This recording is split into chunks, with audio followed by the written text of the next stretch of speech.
Good morning po mga kabato. Ito po ngayon yung deliver natin sa Tugigaraw bukas. Yan.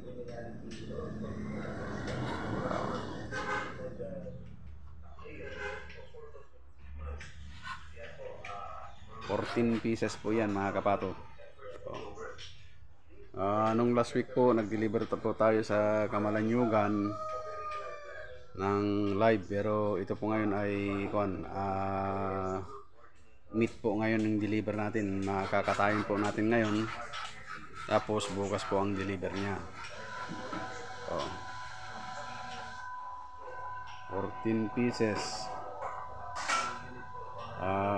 Hindi na po yan bababa ng kulang-kulang 40 kilos mga kabato.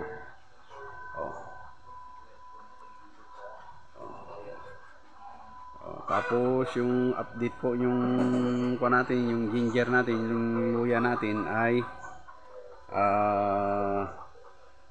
bihira pa lang yung tumubo mga kapato. Hindi pa siya tumubo.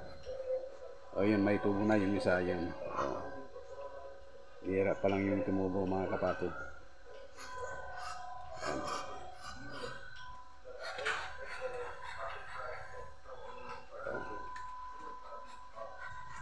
Puro barako po yan mga kapato.